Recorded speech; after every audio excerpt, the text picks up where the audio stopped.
సింహరాశి రీత్యా ఈ కుజ శని ప్రభావాలు ఎలా ఉంటాయంటే, సింహరాశి రీత్యా కుజుడు ఇప్పుడు 7వ స్థానంలోకి వచ్చాడు.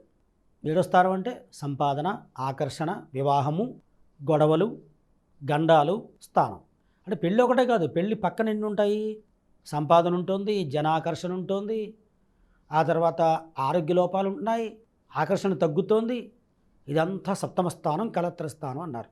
మరి దీంతో శని కుజులు కలిసి ఉన్నారు కాబట్టి శత్రుగారకుడు శని అయ్యాడు, వివాహగారకుడు కూడా శని అయ్యాడు, అందులో కుజుడు పడ్డాడు. కుజుడు ప్రయాణగారకుడు, గృహకారకుడు అయ్యాడు.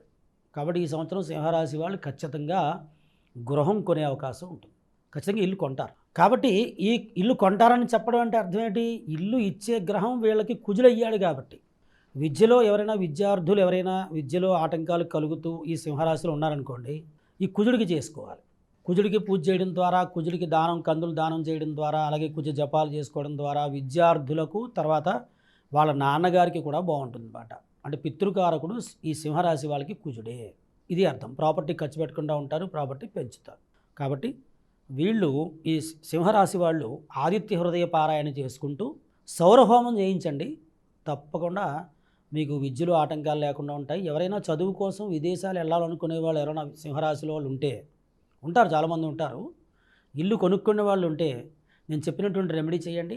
భూసూక్త హోమము, ఆ తర్వాత సౌరపారాయణ, ఆదిత్య హృదయము, ఇవన్నీ చేసుకుంటూ ఈ హోమం చేసుకోండి, తప్పకుండా బాగుంటుంది.